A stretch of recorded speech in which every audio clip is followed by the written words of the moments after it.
मैं हिमांशु मणि त्रिपाठी आप सबका स्वागत करता हूं एक बार फिर से, आपका होस्ट, आपका दोस्त। और मुझे बस इतना ही कहना है कि परिंदे अब भी पर तोले हुए हैं, हवा में सनसनी घोले हुए हैं, तुम ही कमजोर पड़ते जा रहे हो, तुम्हारे ख्वाब तो शोले हुए हैं। जी हाँ दोस्तों, तो ये जो एक फीलिंग है मैं आपसे शेयर करना चाहता था। और बहुत दिनों से मेरा प्लान था कि मैं वर्ड पार मेडिजी का डिस्कशन करूं, और आज मैं आपके सामने हाजिर हूं। कहते हैं कि अगर आपकी वोकैबुलरी अच्छी है तो आपके सक्सेस के चांसेस भी ज्यादा हैं। मैं केवल एग्जाम के पर्सपेक्टिव में बात नहीं कर रहा हूं, मैं जिंदगी के पर्सपेक्टिव में भी बात कर रहा हूं। लेकिन अभी फिलहाल एग्जाम क्वालिफाई करना हमारा लक्ष्य है, तो उसके पर्सपेक्टिव से वर्ड पार मेडी इजी कहते हैं कि एक जादुई किताब है। एट द सेम टाइम इसको लाल किताब कहते हैं। तो लाल किताब, अगर आपने ये जादू टोना कर लिया तो आपको अंग्रेजी आ जाएगी, ऐसा भी कुछ लोग कहते हैं। तो वर्ड पार मेड इजी के डिस्कशन की जब मैं बात करता हूं, सेशंस करेंगे। इनिशियल जो 60 वर्ड्स 60 वर्ड्स आपको टेस्ट करने के लिए दिए गए हैं उनको भी करेंगे, और लास्ट के जो 1226 वर्ड्स ए टू जेड जो डिक्शनरी है उसको भी करेंगे। तो लेट्स बिगिन। और आप सबका साथ चाहता हूं, रेकमेंड करूंगा कि पेन एंड पेपर लेके बैठेंगे। आज आपके साथ वीडियो के थ्रू नहीं हूं मैं, तो उसकी कुछ वजह है। मैं आगे आने वाले वीडियोस में अपने चेहरे के साथ आपके सामने पेश होऊंगा। तो आइए शुरू करते हैं। और शुरू करने के लिए हम सबसे पहले अपने वर्ड्स उठाएंगे। इनिशियल 60 वर्ड्स का ये क्विज है, और ये एग्जाम पॉइंट ऑफ व्यू से बहुत इंपॉर्टेंट है। तो पहला वर्ड है डिशेवल्ड। डिशेवल्ड जब हम कहते हैं तो हम कहते हैं ये एक एडजेक्टिव है। जी हाँ, ये एक एडजेक्टिव है। और डिशेवल्ड, अगर मैं कहूं डिशेवल्ड अपीयरेंस, डिशेवल्ड लुक, तो एक भिखारी का चेहरा देख के आपको कैसा लगता है? डिशेवल्ड लगता है। तो मतलब डिशेवल्ड का मतलब क्या होगा? अस्त व्यस्त। क्या मतलब होगा? अस्त व्यस्त, यानी कि जो बिल्कुल बिखरा हुआ हो। और बिखरा हुआ के लिए कौन सा वर्ड यहाँ पे अच्छा होगा? बिल्कुल सही, हम अनटाइडी के साथ जाएंगे। आप इसको अनकॉम्ड भी सिनोनिम्स में बोल सकते हैं। तो अभी फिलहाल हमारा सिनोनिम पे ध्यान नहीं है। अस्त व्यस्त है, जाहिर सी बात है इसका एंटोनिम हो जाएगा टाइडी, क्लीन, नीट। ओके, चलिए देख लेते हैं। नेक्स्ट वर्ड है बैफलिंग। बैफलिंग जो आपको चक्कर ला दे। चक्कर वो बेहोशी वाला नहीं, ये चक्कर है कि कोई कोई कोई क्वेश्चन लगा रहे हैं, कोई सिचुएशन ऐसी है जो आपको बैफल कर दे, जो आपको एकदम पजल कर दे, जो आपको एकदम परेशान कर दे। तो क्या हो जाएगा भाई? बैफलिंग हो जाएगा, पजलिंग। बिल्कुल सही। तो बैफलिंग मतलब जो चक्कर ला दे आपको। बिल्कुल। नेक्स्ट देख लेंगे लीनियंट। लीनियंट कौन होता है भाई? मैं कहूं I am a lenient teacher, मैं लीनियंट हूं तो क्या मैं स्ट्रिक्ट हूं? क्या मैं फुलिश हूं? वाइज हूं? हाँ वाइज तो हूं। टॉल हूं? हाँ टॉल भी हूं। लेकिन मैं वाइज टॉल की बात नहीं कर रहा हूं। निश्चित रूप से लीनियंट मतलब होता है काइंड। लीनियंट का मतलब होता है नॉट स्ट्रिक्ट। क्या मतलब होता है? Not strict. हिंदी में कहें तो नरम, है ना? तो ये ध्यान रखेंगे। बैफलिंग मतलब चक्कर ला देने वाला। चक्कर मतलब कि आपसे सॉल्व नहीं हो रहा, आपको पजल कर दिया, परेशान करने वाला, पहेली, पहेली सरीखा। ओके, नेक्स्ट देख लेंगे। रिपल्सिव कहते हैं हिंदी में घृणास्पद, या घिनौना भी कहते हैं। तो आपको याद हो कि बचपन में आप अपने नोज में एक उंगली डाल के निकालते थे, और वो बड़ा स्टिकी स्टिकी रहता था। उसको गेंद बना के छोटी सी, और डेस्क में चिपकाना। अगर आपने किया हो, मैंने तो बहुत किया है। अब नहीं करता। बिल्कुल सही। तो ऐसी चीजें देख के आपके मुंह से छी निकलेगी, और ऑब्वियसली वर्ड होगा डिसगस्टिंग, मतलब घृणास्पद। पैरी, अच्छा रिपल्सिव भी एक एडजेक्टिव ही है, ध्यान रखेंगे। पैरी एक वर्ब है, और पैरी का मतलब होता है वार बचाना। ध्यान रखेंगे। अगर मैं कहूं कि आपने मुझे एक घूसा मारा, और अभी घूसा मुझे लगता, तब तक मैंने अपना चेहरा पीछे हटा लिया, और चेहरा पीछे हटाया तो मैंने आपके वार को बचा लिया, और इसीलिए हम कहते हैं वार्ड ऑफ। इसका सिनोनिम होगा वार्ड ऑफ। ध्यान रखेंगे कि अगर मैं कहूं कि however he attacked me but I parried his blow, उसने मुझे अटैक किया लेकिन मैंने उसके घूसे को, उसके वार को बचा लिया। तो इस तरीके से इस्तेमाल होता है। नेक्स्ट देख लेंगे ऑडेशियस। ऑडेशियस वो लोग होते हैं जो बहुत ही लायन हार्टेड होते हैं, है ना? लायन हार्टेड अगर मैंने आपको क्लू दिया है तो आप इसमें से कौन सा जाएंगे? जाहिर सी बात है आप बोल्ड के साथ जाएंगे, बिल्कुल सही है। लायन हार्टेड होते हैं, बहुत ही साहसी होते हैं, करेजियस होते हैं, इंटरप्रेड होते हैं, बोल्ड होते हैं, डेयरिंग होते हैं, फियरलेस होते हैं, अनडॉन्टेड होते हैं, अनडॉन्टिंग होते हैं। तो आप समझेंगे इसको। बस एक ध्यान रखना है कि जब हम हिंदी लिखते हैं तो साहसी तो होता ही है लेकिन दुस्साहसी होता है, इस बात को समझिएगा। ऑडेशियस जरूर ही बोल्ड और डेयरिंग का सिनोनिम है, लेकिन कहीं ना कहीं ये मतलब मैं कहूंगा ये निर्भीकता या ये बहादुरी ऐसी होती है जो कहीं ना कहीं मूर्खतापूर्ण होती। कई बार आपको मतलब ऐसे जगहों पे जहां आप अपना जोश और अपना बोल्डनेस दिखाते हैं वहां दिखाने की जरूरत नहीं होती। तो ध्यान रखेंगे साहसी या दुस्साहसी के अंतर्गत इसको लिया जाता है। नेक्स्ट देख लेंगे वर्ड प्रिवेलेंट, प्रचलित बोलते हैं हिंदी में, या व्याप्त। तो प्रचलित या व्याप्त क्या हो जाएगा भाई? कौन सा होगा? वाइड स्प्रेड, बिल्कुल सही है। तो देखेंगे प्रीवेलेंट मतलब कोई चीज बहुत ही वाइड स्प्रेड हो, बहुत ही प्रचलित और व्याप्त हो। लेकिन प्रीवेलेंट और पैंडेमिक में फर्क है। कोविड-19 प्रीवेलेंट नहीं था, वो तो पूरे वर्ल्ड में फैला था। इसीलिए हम कहेंगे कि प्रीवेलेंट, जैसे डेंगू है लखनऊ में, पूरे लखनऊ में फैला है, तो वाइड स्प्रेड प्रीवेलेंट। ठीक है, नेक्स्ट देखेंगे ओमिनस। ओमिनस होता है अशुभ सूचक। ओके, बोलते हैं अशुभ सूचक। तो जो भी अशुभ या अनिष्ट लाएगा निश्चित रूप से वो आपके लिए डराने वाला होगा, तो थ्रेटनिंग होगा। इनऑस्पिशियस भी बोल सकते हैं इसको, अगर कहीं लिखा होता इनऑस्पिशियस। आपको पता है ऑस्पिशियस मतलब होता है शुभ, तो इनऑस्पिशियस मतलब अशुभ। तो अशुभ सूचक है। OUS सफिक्स इस बात की व्याख्या करता है कि ये एक एडजेक्टिव है। प्रीवेलेंट भी एक एडजेक्टिव है, जाहिर सी बात है। नाउ नेक्स्ट वर्ड देखेंगे इनक्रेडिबल। अगर कोई चीज क्रेडिबल है तो विश्वसनीय है। आपका क्रेडिट है मार्केट में, तो मिर्जापुर में क्रेडिट पे कट्टे मिल जाते हैं, आपको जरूरत नहीं उनकी। तो क्रेडिबल यानी क्रेडिट से बना है, तो क्रेडिबल है तो विश्वसनीय। इनक्रेडिबल मतलब अविश्वसनीय, तो क्या हो जाएगा? Unbelievable will be the right word. तो हिंदी में बोलेंगे तो अविश्वसनीय। ठीक है, ध्यान देंगे ये भी एक एडजेक्टिव ही है। वैसे कहते हैं इनक्रेडिबल इंडिया, अतुलनीय भारत, तो वहां पे अतुलनीय का सेंस होता है, बेसिक मतलब होता है जिस पर विश्वास ना किया जा सके। तो अगर पूछा जाए, अगर आपसे वन वर्ड सब्स्टिट्यूशन पूछा जाए, one which can not be believed, और तो आप बोलेंगे इनक्रेडिबल। Next ophthalmologist. ऑफ्थल्मोलॉजिस्ट नहीं पढ़ते हैं इसको, ऑफ्थल्मोलॉजिस्ट पढ़ते हैं, ग्रीक से बना हुआ वर्ड है। बताएंगे ऑफ्थल्मोलॉजिस्ट कौन सा डॉक्टर होता है? अच्छा भाई, सही जा रहे हैं आप। ऑफ्थल्मोलॉजिस्ट होता है एक नेत्र विशेषज्ञ, बिल्कुल सही है। नेत्र विशेषज्ञ होता है और नेत्र की चिकित्सा करता है।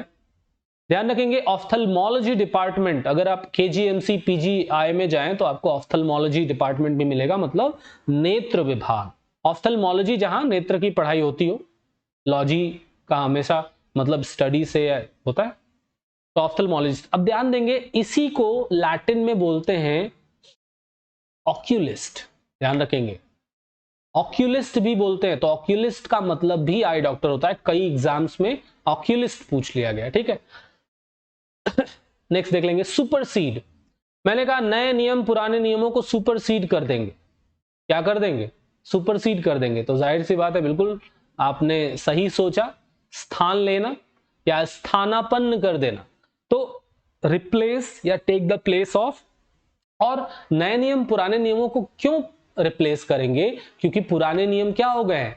ऑब्सोलीट हो गए हैं, अप्रचलित हो गए हैं। ऑब्सोलीट मतलब अप्रचलित हो गए हैं। ठीक है, तो सुपरसीड मतलब रिप्लेस या take the place of. Next देख लेंगे एनोनिमस। एनोनिमस की जब हम बात करते हैं दोस्तों, तो एनोनिमस होता है गुमनाम।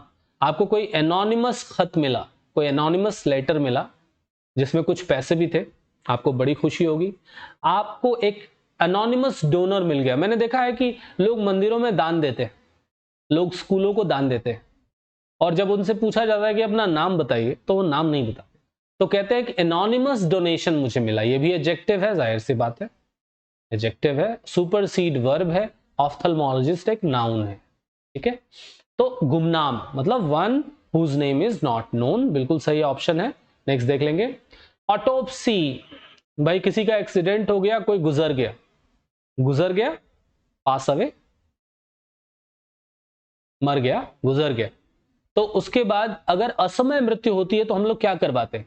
ऑटोप्सी करवाते हैं। तो ऑटोप्सी मतलब क्या हो जाएगा भाई? शव परीक्षा कराते हैं। शव परीक्षा क्यों कराते हैं? तो सही ऑप्शन क्या होगा? पोस्टमार्टम कराते हैं, शव परीक्षा। इंडेफिटेजिबल, इंडेफिटेजिबल मतलब होता है ना जिसे थकाया ना जा सके, जिसे थकाया ना जा सके, बहुत ही जो ऊर्जावान हो, ऐसा भी कह सकते हैं, ऊर्जावान, और जिसे थकाया ना जा सके तो क्या होगा? टायर्डलेस, जो टायर होता ही ना हो उसी को बोलेंगे ना टायरलेस। टायरसम तो वो होगा जो टायर्ड हो जाए, एग्जॉस्टेड जो टायर्ड हो जाए, कैलस मतलब होता है निर्दयी, बहुत ही निर्दयी। तो ये इंडेफिटेजिबल हो जाएगा ऊर्जावान या टायर्डलेस, जिसको थकाया ना जा सके। अथीस्ट, देखेंगे थीस्ट, अगर केवल थीस्ट लिखा होता तो मतलब होता बिलीवर इन गॉड, जिसको हम कहते हैं आस्तिक होता, लेकिन ये लिखा है अथीस्ट, तो ये उल्टा होगा, क्या हो जाएगा? ये हो जाएगा नास्तिक। तो अथीस्ट मतलब नास्तिक। ध्यान रखेंगे, अगर आप किसी भगवान में विश्वास नहीं करते तो आप अथीस्ट होंगे। अगर आप मोनोथीस्ट होते तो आप एक ईश्वरवादी होते। अगर आप पॉलीथीस्ट होते तो आप बहु ईश्वरवादी होते। और मैं अगर कहूं थियोलॉजी, थियोलॉजी क्या होगा? धर्म का अध्ययन, ईश्वर का अध्ययन, ईश्वर से संबंधित कंटेंट का अध्ययन, तो हो जाएगा धर्म का अध्ययन, थियोलॉजी। क्लियर है? तो डिसबिलीवर इन गॉड नास्तिक हो जाएगा इसका मतलब। नेक्स्ट देख लेंगे, लोकेसिटी, ITY इस बात की व्याख्या करता है कि ये एक अब्स्ट्रैक्ट नाउन है। तो हिंदी में अगर इसको बोले तो बड़ा अच्छा शब्द है, वाचालता। वाचालता किसको बोलते हैं भाई? बहुत ज्यादा बोलने का गुण। कहते हैं कि गर्ल्स आर बेसिकली लोकेसियस, है ना? तो क्या हो जाएगा? लोकेसिटी मतलब टॉकेटिवनेस, बहुत ज्यादा वाचालता, बातचीत करना। देखिए इसी का एंटोनिम हो जाएगा टैसिटर्निटी। टैसिटर्निटी मतलब होता है चुप्पापन, जो बोलते नहीं है ना। तो आपका ऑप्शन ये होगा, ये इसका एंटोनिम हो जाएगा। ठीक है। एक्यूमेन होता है मतलब कहें तो पर्सपिकैसिटी, या इसको बोल सकते हैं हम इंटेलिजेंस। अगर आपके अंदर एक्यूमेन है मतलब आपके अंदर बुद्धिमत्ता है, बहुत ही शार्प माइंड है आपका। प्रिंसिपल आप जानते हैं, नियम होते हैं। स्मूथ, ग्लिब, ग्लिब टॉकर, ये भी एक एडजेक्टिव है।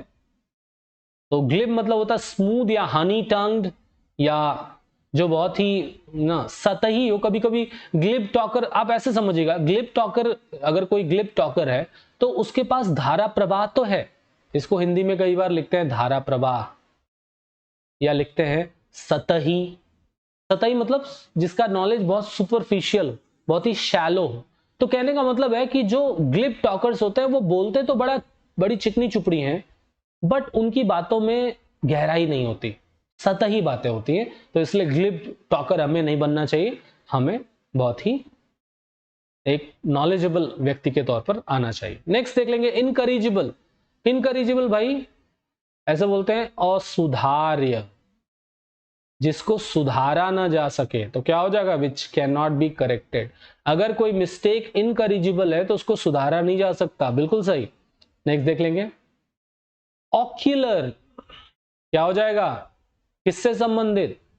नेत्र से संबंधित। एडजेक्टिव है, याद रखेंगे, मतलब रिलेटिंग टू ईयर्स नहीं होगा भाई, मैंने सोचा आईज है, ये हो जाएगा रिलेटिंग टू आईज, नेत्र से संबंधित। अगर मैं कहूं कि I have an ocular problem, मुझे एक ऑक्यूलर प्रॉब्लम है, मतलब आंखों से रिलेटेड समस्या है। डेमोगॉग क्या होगा भाई? डेमो होता है पब्लिक, अगोगोज मतलब लीड करने वाला, जो पब्लिक को लीड करे। लेकिन आते आते इस वर्ड का मतलब डिटेरियरेट हो गया, और अब इसका मतलब होता है कि पब्लिक को भड़काने वाला एक नेता। तो इसके लिए कहते हैं rebel rouser would be the right word, क्योंकि रेबल मतलब होता है भीड़, क्राउड, और राउजर मतलब होता है भड़काने वाला, one who stirs up the emotions of public. तो मैं कहूं कि अगर ओबैसी की बात करूं, ऐसे लीडर्स की बात करूं जो एक पर्टिकुलर मत को लेके, अपने छोटी सोच को लेके हिंदू मुस्लिम की बातें करते हैं, एक डिवाइड क्रिएट करते हैं सोसाइटी में, तो वो होंगे डेमोगॉग। तो डेमोगॉग जो होगा वो बहुत लीडर तो होगा निश्चित रूप से, लेकिन वो क्या होगा, वो अपने स्वार्थ के लिए लोगों को भड़काएगा, अपने आइडियोलॉजी पे लोगों को भड़काएगा, सही बात पे वो एक हार्मनी की बात नहीं करेगा। तो ये भीड़ भड़काने वाला हो गया। तो क्या हो जाएगा, भीड़ को भड़काने वाला नेता समझ लीजिए, नाउन है, बिल्कुल सही, ये एडजेक्टिव है। नेव एडजेक्टिव है। अगर आपकी नेव पर्सनालिटी है, तुम कहते हैं भोला, बहुत ही कहते हैं ना चाइल्ड लाइक, निर्दोष। और भोला जब हम कहते हैं तो किसी को जो आसानी से बहुत जल्दी, जो जिसको दुनियादारी की समझ ना हो, और जिसको दुनियादार की समझ ना हो बहुत ही इनोसेंट होगा, अनसोफिस्टिकेटेड होगा, जिसमें कॉम्प्लेक्सिटीज नहीं है, कोई जटिलता नहीं, तो वो होगा नेव। नेक्स्ट वर्ड देख लेंगे, अफ्लुएंस। भाई अफ्लुएंस क्या हो जाएगा, बोलते हैं धन, अमीरी। वो अफ्लुएंस में पैदा हुआ, चांदी का चम्मच लेके पैदा हुआ। He born with a silver spoon in his mouth, मतलब बहुत ही धनी पैदा हुआ। बोलते हैं ना born with silver spoon, मतलब बहुत ही धनी पैदा होना। तो अमीरी हो जाएगा, जाहिर सी बात है, सही ऑप्शन होगा वेल्थ। देखेंगे पावर्टी गरीबी होती है, एडवर्सिटी होती है परेशानियां, स्टूपिडिटी होती है मूर्खता। नेक्स्ट रिट्रोस्पेक्ट, एक वर्ड होता है इंट्रोस्पेक्ट। इंट्रोस्पेक्ट का मतलब होता है आत्मविश्लेषण। क्या मतलब होता है, आत्मविश्लेषण। तो रिट्रोस्पेक्ट का मतलब होता है कि पुनरावलोकन, पुनरावलोकन, पुरानी चीजों का जो है, पुराने पास्ट का पुनरावलोकन करना एक बार। तो ये हो जाएगा view of the past, sorry present नहीं होगा, ये हो जाएगा view of the past. Next देखेंगे गवर्नमेंट। गवर्नमेंट होता है कनासियर, कनसर बोलते हैं इसको। कनसर होता है पारखी, स्पेशली जो लिटरेचर या आर्ट या साइंस, मतलब इन चीजों का जो पारखी होता है उसको कनसर बोलते हैं।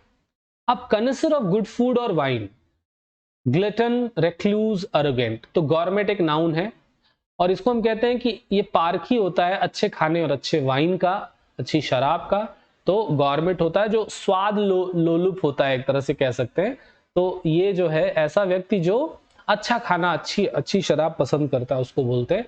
देखेंगे ग्लटन है, ये जो है कहते हैं इसको अ वोरेसियस ईटर। वोरेसियस होता है खाऊ, तो जो बहुत ज्यादा खाता है उसको क्वालिटी नहीं चाहिए, उसको क्वांटिटी चाहिए। और गवर्नमेंट को क्या चाहिए, क्वालिटी चाहिए, जो हर चीजों में बहुत ही पारखी होता है कि नहीं भाई मुझे तो ये पीनी है, मुझे तो ये खाना है ना। रेक्ल्यूस, रेक्ल्यूस क्या होता है भाई, जानते हैं आप? रेक्ल्यूस सन्यासी के लिए इस्तेमाल किया जाता है। जी हाँ, रेक्ल्यूस सन्यासी के लिए इस्तेमाल करते हैं, इसकी बात करेंगे। अरोगेंट आप जानते हैं, जो लोग अरोगेंट होते हैं उनको इज्जत नहीं मिलती है। सिमुलेट, ऐसे समझिए, सिमुलेट का मतलब होता है ना तू, मतलब एक तरह से बहाना करना, उस जैसा दिखना, अनुरूप बनना, बोल सकते हैं अनुरूप बनना। समझेंगे यूज कहां करेंगे, बनना या बनाना ऐसे बोल सकते हैं। ध्यान दें, सिमुलेट मतलब जैसे मान लीजिए कि आप एक प्ले कर रहे हैं, आपको एक नाटक का मंचन करना है और एक मतलब फॉगी फॉगी हमको एक दृश्य चाहिए। तो आप जो फॉग मशीन होती है ना, वो सिमुलेट करेगी कि चारों तरफ फॉग है और आप उसमें अपना वो जो आपको जो प्ले करना है वो उसमें आप कर ले जाओगे। तो ऐसा लगेगा कि हाँ भाई फॉग जैसा, फॉग रियल फॉग नहीं है बट हमने फॉग को सिमुलेट किया, मतलब प्रिटेंड किया है कि वहां फॉग है। इस तरीके से हम इसका इस्तेमाल करें। कंसील मतलब छुपाना, रिवील मतलब उजागर कर देना, और रिम्बर्स का मतलब होता है पे बैक, वापस करना। ध्यान रखेंगे, रिम्बर्स मतलब होता है पहले अपनी जेब से खर्च करो, बाद में कंपनी रिम्बर्स करेगी, मतलब वापस करेगी। तो पहले आप पैसा खर्च करते हो, बाद में रिम्बर्स होता। मैग्नेनिमस, मैग्नेनिमस होता है उदार। तो अगर कोई बहुत ही उदार है, बहुत क्षमा कर देने वाला है, नहीं भाई सही वर्ड क्या हो जाएगा, जनरस। तो कोई जनरस व्यक्ति है वो जो है क्या होगा, वो बहुत मैग्नेनिमस होगा। ध्यान रखेंगे, जैसे कोई एक किसान है जिसने कुछ कर्ज लिया है एक जो है लैंड लॉर्ड से, और वो उसके पास जाता है, उसके कर्ज की को चुकाने की जो है का वक्त आ गया है, और वहां जाता है, वो कहता है my master you are very magnanimous, हे मेरे स्वामी तुम बहुत ही उदार हो, मतलब बहुत जल्दी क्षमा कर देते हो। मुझे पता है कि मैंने गलती की है कि मैं आज आपका पैसा नहीं चुका पाया, लेकिन मुझे थोड़ा वक्त और दीजिए और मैं आपका पैसा चुका दूंगा, तो मैग्नेनिमस हो जाएगा बहुत ही जनरस। कोई क्षमा करने के सेंस में बड़ा इस्तेमाल करने किया जाता है, जो आसानी से क्षमा कर दे, क्षमा करने के परिप्रेक्ष्य में। ठीक है, नेक्स्ट देखेंगे, क्लैंडस्टाइन मीटिंग हो रही है वहां। कैसी मीटिंग हो रही है भाई? बहुत ही क्लैंडस्टाइन, मतलब गुप्त मीटिंग हो रही है। तो गुप्त मीटिंग के लिए secret meeting, clandestine meeting. Adjective है, जाहिर सी बात है, ये भी एडजेक्टिव है, ये वर्ब है। देख लेंगे अपैथेटिक। अपैथेटिक होता है जिसके अंदर जो है ना बहुत फीलिंग ना हो। वॉइड ऑफ फीलिंग, मतलब वॉइड का मतलब क्या होता है? एम्पटी, जो मतलब भावों से रहित हो, तो उसके लिए उदासीन शब्द का इस्तेमाल करेंगे। अगर आप अपैथेटिक हैं तो आपके ज्यादा दोस्त नहीं होंगे, आपके अंदर बहुत सारी फीलिंग्स नहीं है। तो जब फीलिंग्स नहीं होंगी तो आपके इंटरैक्शन नहीं होंगे, इंटरैक्शन नहीं होंगे तो आपके दोस्त नहीं बनेंगे। इस तरीके से अपैथेटिक एक तरह से एक नेगेटिव वर्ड है। You should not be apathetic, instead you should be curious, you should be eager. तो ये दोनों एक